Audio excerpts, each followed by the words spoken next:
What's up, guys? I'm Ryan with Ryan Epps Fishing. We are back out on the water today, and in today's video, well, not really today's video, it's your all's today video, but today I'm out here filming your all's video for next week. But the video that I've got for y'all today, I'm having to shoot the intro today. Why am I having to shoot the intro today? Well, I forgot to do it that day. So here we are shooting the intro for last week's video today, in today's video for next week. Y'all probably confused as hell.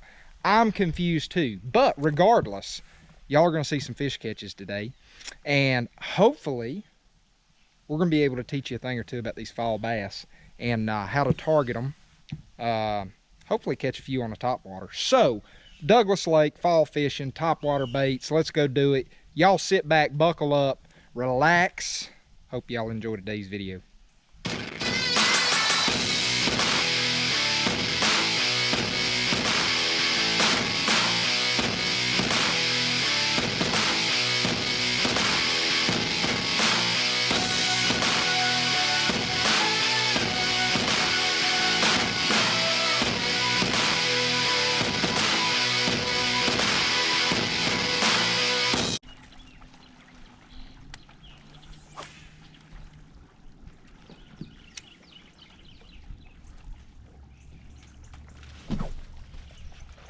Got him.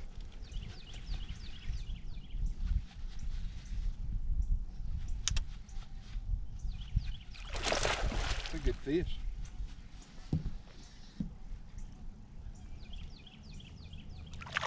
Oh, he's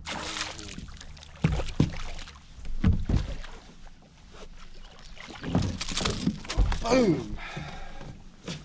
All right. Ha! There's you a pretty good start to the morning right there. I like it on that top water.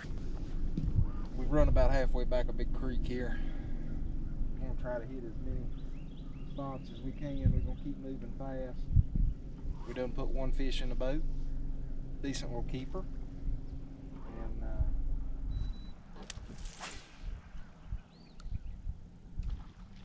see what we can find. I think. Oh. There you go. Got him. Little one.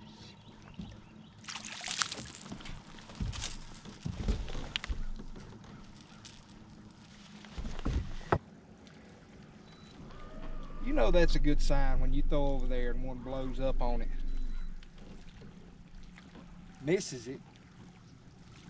Give her a pop or two and another one comes up there and grabs it. Hard not to like that kind of logic.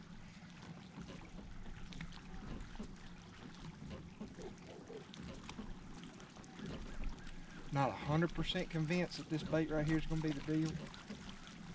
Might be able to catch them better if I make an adjustment, but I'm going to throw it just a little bit.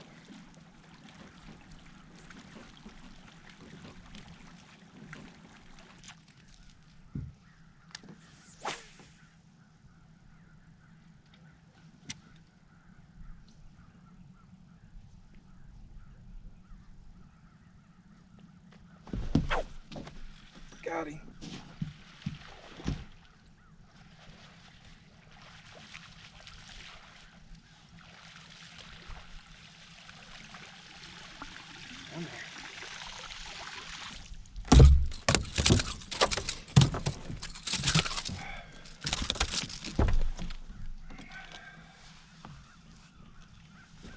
There you go.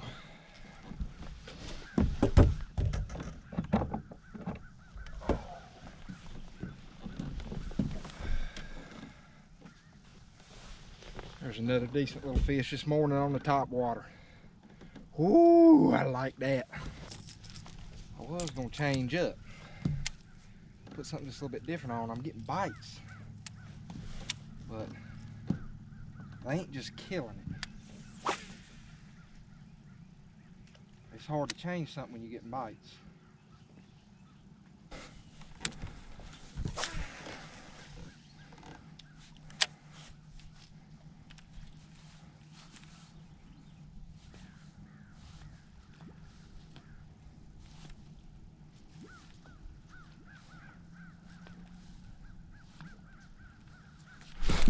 Got him. There we go. It's a decent fish.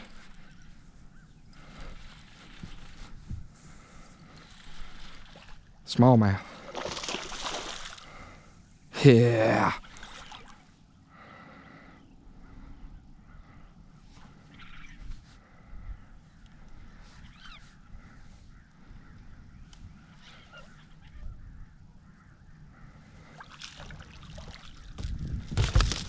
Decent little smallmouth. All right, there we go. Get us another one.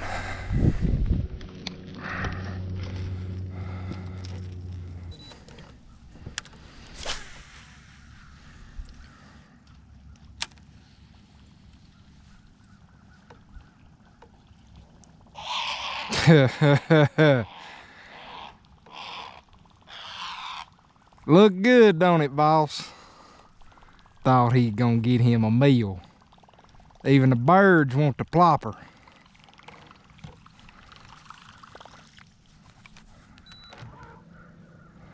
He done madder than hell. Breakfast turned out to be plastic. I done run him off his fishing hole.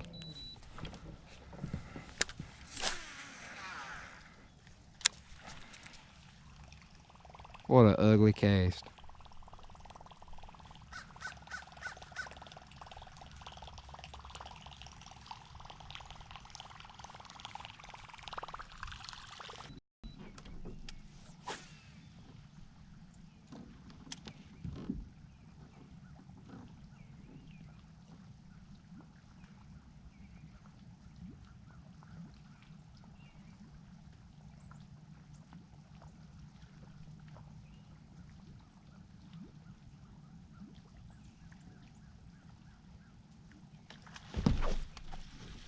Got him.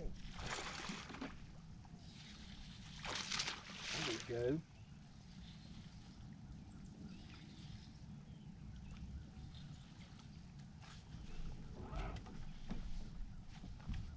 Oh, he barely hooked. I was afraid of. Wet.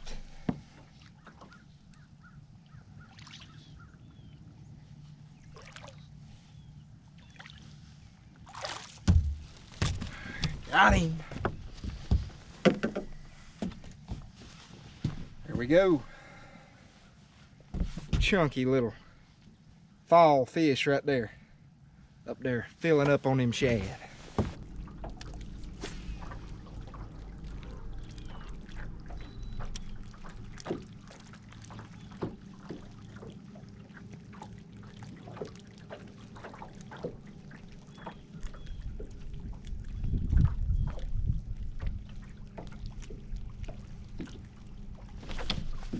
Got him.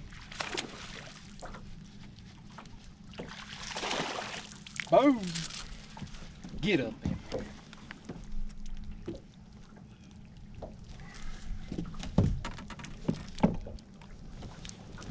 Boy, that is a skinny fish right there. Look at that. That is a skinny little bass. What are you doing? He needs to get back there and get on them shad. Need them to be bigger than that.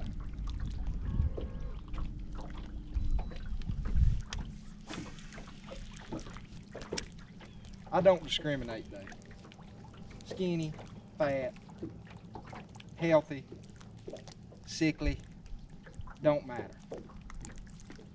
If they want to eat it, I want to jerk them up in this boat.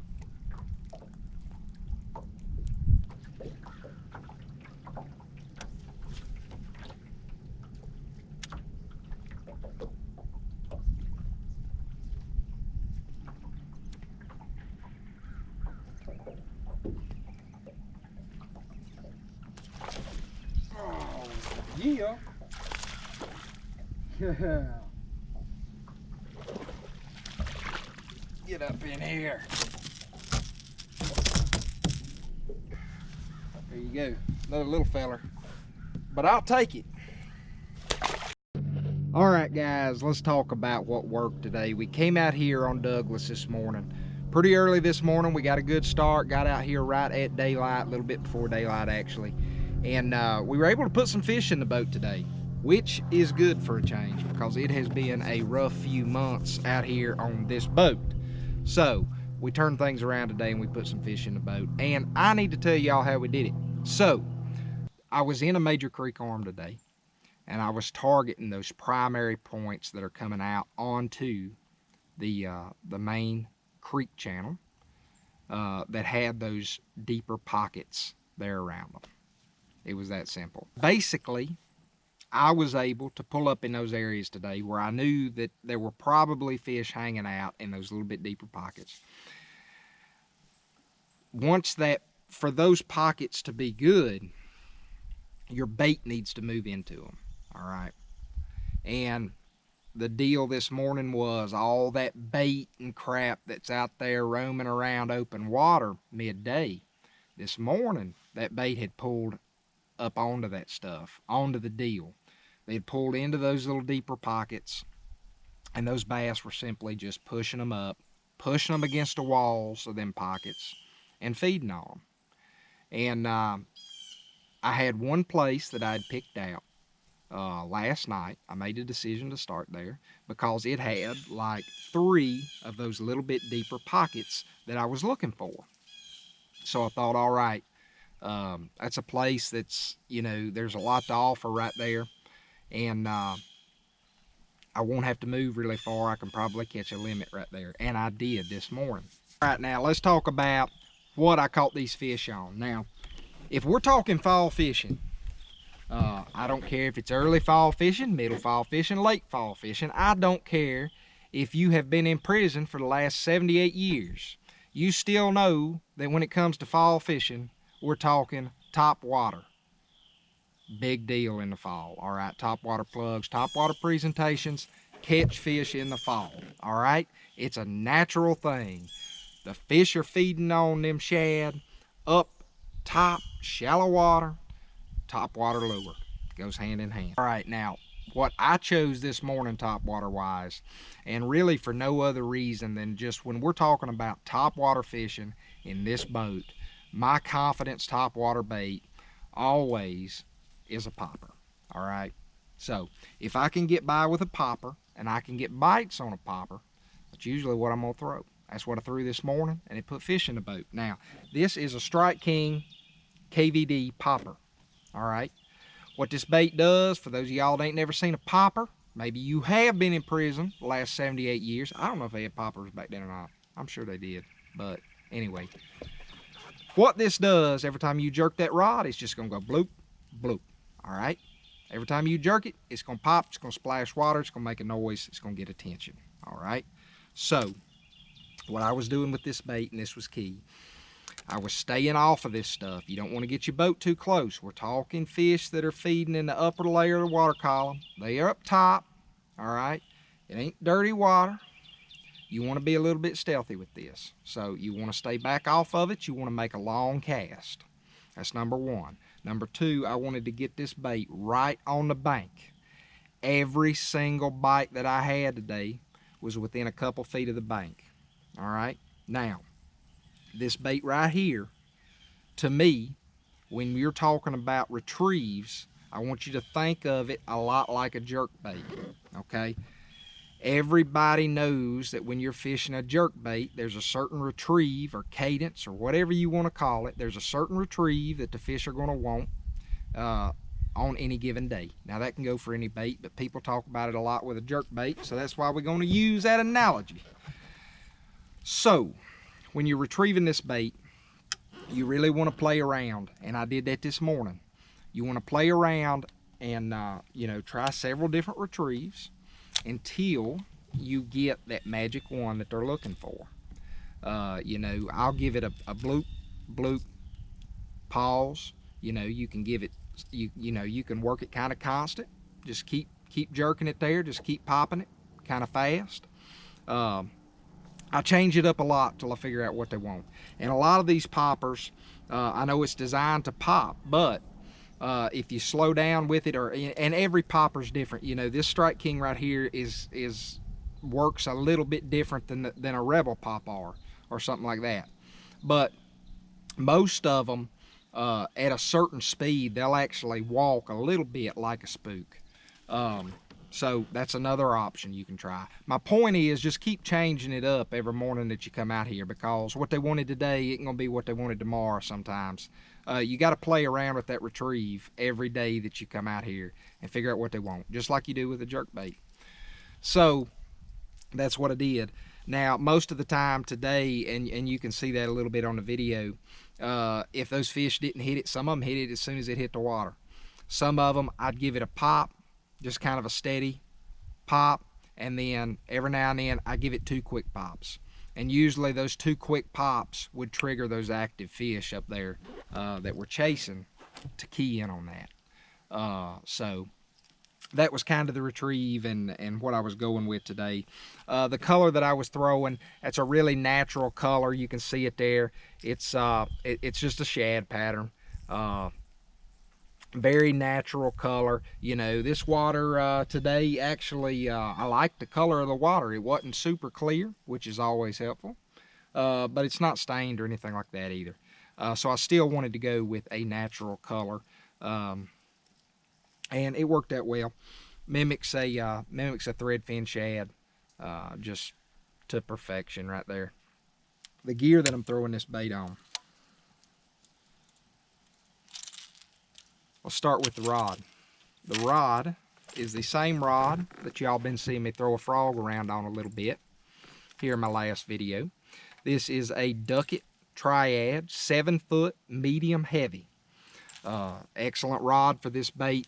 I don't like a real long rod, don't like a real short rod, so 7 foot is a happy medium right there for me. Now, the reel that I paired this up with, the reel is pretty crucial for this. This is a Diawa Tatula 100 XS. This reel right here has rapidly become probably my favorite reel in my lineup. In fact, I think I'm going to get a couple more of them, or try to, here before next year. But I would like a high-speed reel for that. All right, this is an 8.1 to 1 gear ratio reel. I like the high speed because this is a bait that you're moving with the rod. You're never moving it with the reel. The reel is to take slack up, all right? So I want to be able to pick that slack up and keep doing what I'm doing without any wasted time. Another reason for that is if you see a fish blow up on it, a lot of times if you get that bait back in really fast and get it back over there, you can get that fish to go after it a second time. Not always, but sometimes with aggressive fish you can do that.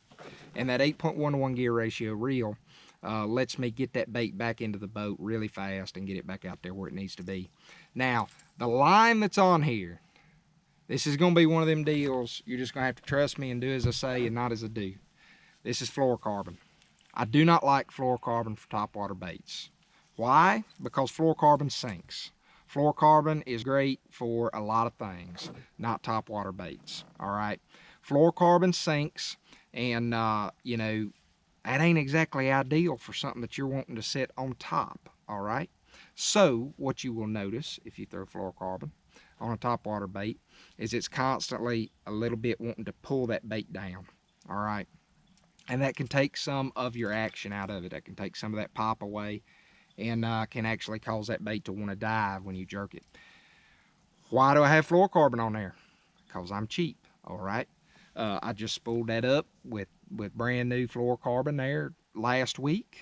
I looked around at my reel arsenal there, had fluorocarbon on all of them. I wasn't about to jerk off a whole brand new spool of fluorocarbon. And spool it up with mono or braid, which is what you normally want with a topwater bait. Mono, braid, whatever suits you. The good thing about that braid is it's slick. You can sling it a mile, all right? You don't have mono and you don't have braid and all your reels are spooled up with fluorocarbon, you can get by.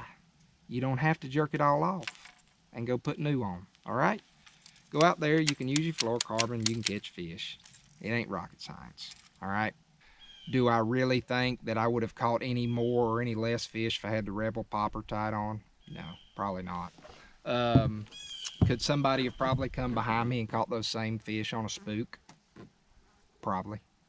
I will say that I threw a whopper plopper around a little bit today. Actually thought that they would eat that whopper plopper better. I really thought that was going to be the deal. And I changed that up midway through the day. Midway through the morning, I put that on there just because I wanted to see. Because first thing this morning, they were keying in on that popper. They were slapping at it a lot. They were getting hooked outside the mouth and stuff, which doesn't concern me a lot with topwater baits, because a lot of times they're just bull rushing up there and they're slapping it and stuff anyway. So, you know, that really doesn't concern me a lot. But, you know, anytime I see baits outside of a fish's mouth, that's, you know, I feel like you could probably improve on that a little bit. So I did search around some. I put on a whopper plopper. I thought that maybe they'd target that a little better. I didn't get a bite on the whopper plopper, which is kind of surprising. I thought that was going to be, the deal. Went back to the popper, put a few more fish in the boat. So take that for what you will. I don't know. Anyway, caught all my fish on the popper today. That's all I got to tell you about. So anyway, that's all I got for y'all today, guys. If you like the videos, make sure you go hit that like button, hit the subscribe button, and hit that notification bell. That's going to let you all know when I put out all my new videos. If you got any questions or comments for me, feel free to leave those in the comment section down below. I will get back to y'all with any answers that I can give you. Until next time, y'all make some time, get out there on the water and catch you a few. I'm Ryan Epps. Y'all have a good one.